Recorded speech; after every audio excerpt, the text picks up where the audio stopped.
எல்லாருக்கும் வணக்கம். இப்போ நம்ம என்ன வீடியோ பார்க்க போறோம்னா ஒரு டிஃபன் தாங்க செய்ய போறோம். டிஃபனுக்கு வந்து இது சப்பாத்திக்கு தக்காளி தொக்கு இந்த குருமா எல்லாம் செஞ்சிருக்கோம். இப்போ இந்த கேப்சிகம் வச்சு நான் ஒரு கிரேவி பண்ண போறேன். இப்போ ஒரு சட்டுன்னு ஒரு 10 மினிட்ஸ்ல செஞ்சிடலாம். இந்த கேப்சிகம் வந்து இந்த போல கட் பண்ணி வச்சுக்கோங்க பெருசு பெருசா.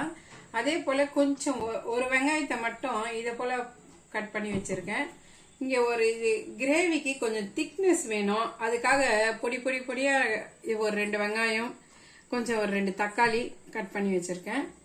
இப்போ நம்ம இது எப்படி செய்யறதுன்னு பார்க்கலாம். அப்புறம் இதுக்கு தேவையான பொருள் என்னன்னா, இது ஸ்ப்ரிங் ஆனியன் லாஸ்ட்ல கொஞ்சம் டெக்கரேட்காக லாஸ்ட் ஃபினிஷிங் டச்சுங்க, இதெல்லாம் போட்டு வதக்கக்கூடாது. கொத்தமல்லி கொஞ்சம், இஞ்சி பூண்டு பேஸ்ட், அவ்வளவுதான். இதுக்கு தேவையான பொருள் இவ்வளவுதான். நம்ம ஒரு சூப்பரா ஒரு 10 to 15 மினிட்ஸ்ல ஒரு கிரேவி செஞ்சுக்கலாம்.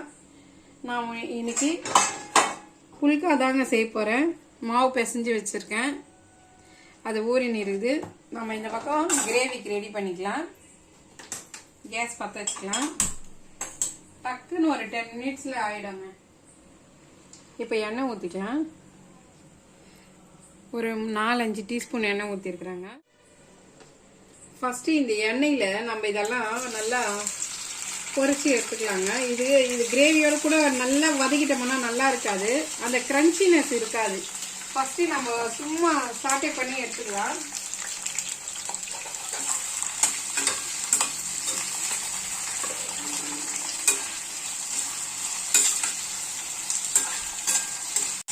ரொம்ப வதக்கிடக்கூடாது. சும்மா ஒரு 5 to 10 மினிட்ஸ் 5 to ஒரு 7 மினிட்ஸ் வதக்கினாலே போதுங்க. அப்படியே முழுசா நம்மளுக்கு தெரியணும், கரைஞ்சிடும். இது ரொம்ப வதக்கிட்டோம்னா சுருங்கிடும். அங்கங்கே நம்மளுக்கு அந்த கிரேவியில் இது கடிப்பட சொல்ல நல்லா இருக்கும். போகிறோங்க, இது வதங்கின போதும், ரொம்ப வதக்கிடக்கூடாது. வெங்காயம் வந்து ஒரு கண்ணாடி பதம் மட்டும் வந்தால் போதும். இது எடுத்துக்கலாம். இப்போ அது வதக்கிட்டு எடுத்துட்டோம். அதே எண்ணெயிலேயே நம்ம வெங்காயம் போட்டுக்கலாம்.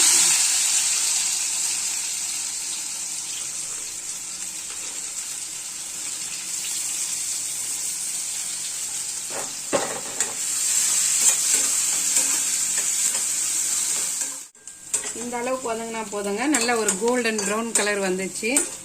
இப்போ வந்து நம்ம இதில் இஞ்சி பூண்டு பேஸ்ட் போட்டுக்கலாம். நல்லா இந்த ஸ்பூனில் ஒரு 1.5 ஸ்பூன் இஞ்சி பூண்டு பேஸ்ட் போட்டிருக்கேன்.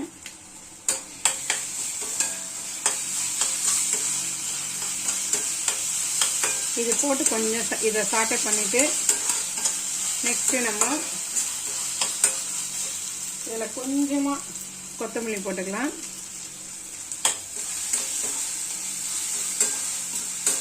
அந்த இஞ்சி பூண்டு அது போட்டோம்னா அந்த ஃப்ளேவர் நல்லா இருக்கும். அந்த ஃப்ளேவர் அந்த வாசமே நல்லா தூக்கி கொடுக்கும், சூப்பராக இருக்குங்க.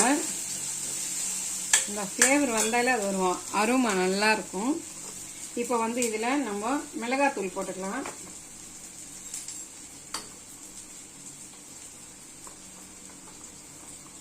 இல்லை இந்த ஸ்பூனுக்கு 1 ஸ்பூன் மிளகாத்தூள் போட்டுக்கிறேன். அதே ஸ்பூன்லேயே 1 ஸ்பூன் தனியாத்தூள்,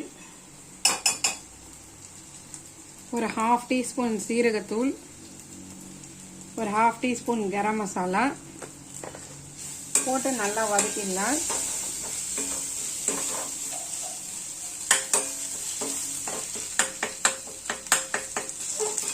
நெக்ஸ்ட் இதில் நம்ம இந்த இருக்கிற தக்காளி போட்டுக்கலாம்.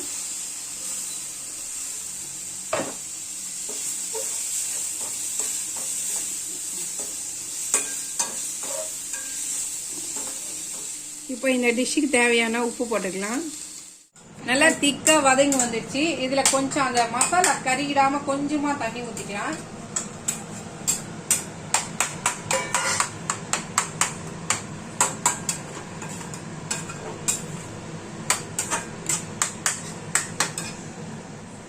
இன்னும் ஒரு கிளாஸ் தண்ணி ஊத்திக்கிறேன்.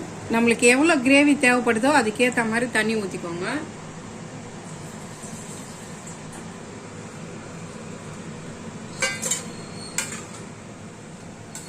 இப்போ ஒரு ஸ்பூன் கர்டு போட்டுக்கலாங்க.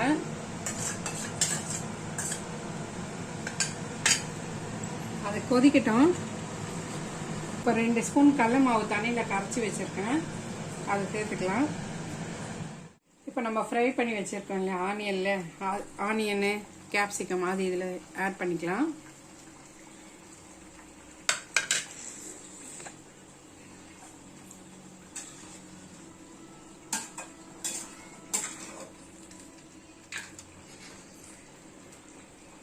சும்மா ஒரே ஒரு ஸ்பூன் அந்த ஃப்ளேவருக்காக, அந்த புளிப்பு தன்மைக்காக கொஞ்சமாக ஒரு ஸ்பூன் டொமேட்டோ கேச்சப் போட்டுக்கலாம். ஒரு 1/2 teaspoon soya sauce ஊற்றிக்கலாங்க.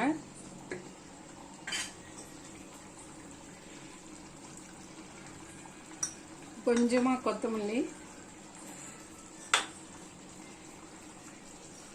Spring onion கொஞ்சம் போட்டுக்கலாம்.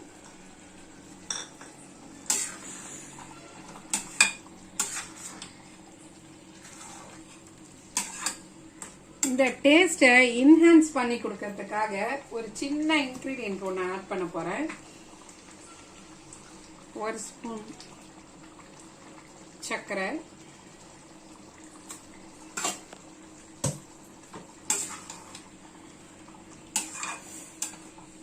அவ்வளோதாங்க, நம்ம கேப்சிகம் கிரேவி ரெடி.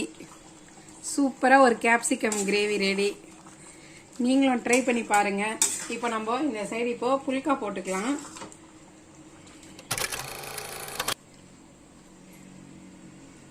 புல்கா தாங்க போட போறேன். அது எப்படி நான் எப்படி செய்யறேன்றது இப்போ காமிக்கிறேன். குட்டி குட்டியா நம்ம பூரிக்கு மாவு எடுக்கிற மாதிரி குட்டி குட்டி பால்ஸ் தாங்க எடுத்துட்டு மெலிசா தேய்ச்சிடணும். சும்மா இந்த தோசை கல்லில் இப்படியோ அப்படியே திருப்பிட்டு ஒரு ஃபியூ மினிட்ஸ் இப்படியும் அப்படியும் போட்டுட்டு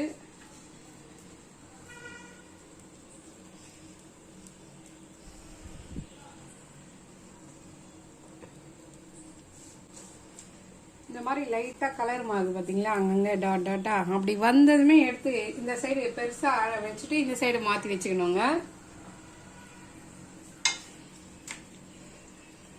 சும்மா லைட்டா அப்படி டாட் டாட்டா வந்ததும் அதை எடுத்து இது அடுப்புல வச்சுட்டு ஃப்ளேம் ஹைட்ல வச்சிங்கன்னா நல்லா பூரி மாதிரி பொங்குது பாருங்க. நல்லா சாஃப்டாவும் இருக்குங்க. இது ஆயிலே இல்லாம நம்ம ஒண்ணுல ஆயில் போட்டோம்னா இதுல கொஞ்சம் ஆயில் இந்த மாதிரி கொஞ்சம் சாப்பிட்டோம்னா இதுவும் அதுவும் டேலி ஆயிடும். இப்போ அந்த மாதிரி கிரேவி பண்ண சொல்ல இந்த மாதிரி புல்கா போட்டீங்கன்னா இப்போ அதுல ஒண்ணுல கொஞ்சம் ஆயில் கூட போட்டு இருப்போம். அதனால இது ஆயில் இல்லாம பண்ணோம்னா டேலி ஆயிடும். இதே போலயே இன்னொன்னு போட்டு எடுத்துக்கலாம்.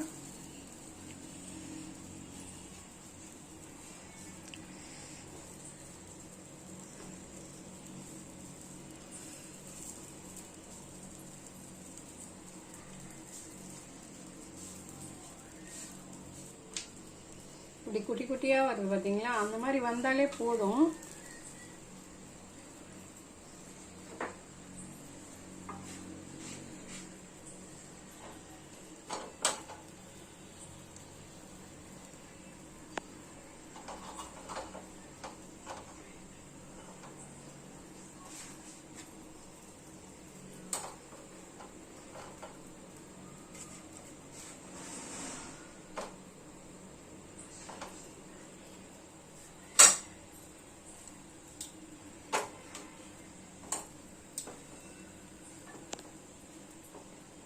நல்லா எப்படி பொங்குது பாருங்க, பூரி மாதிரி நல்லா பொங்குது.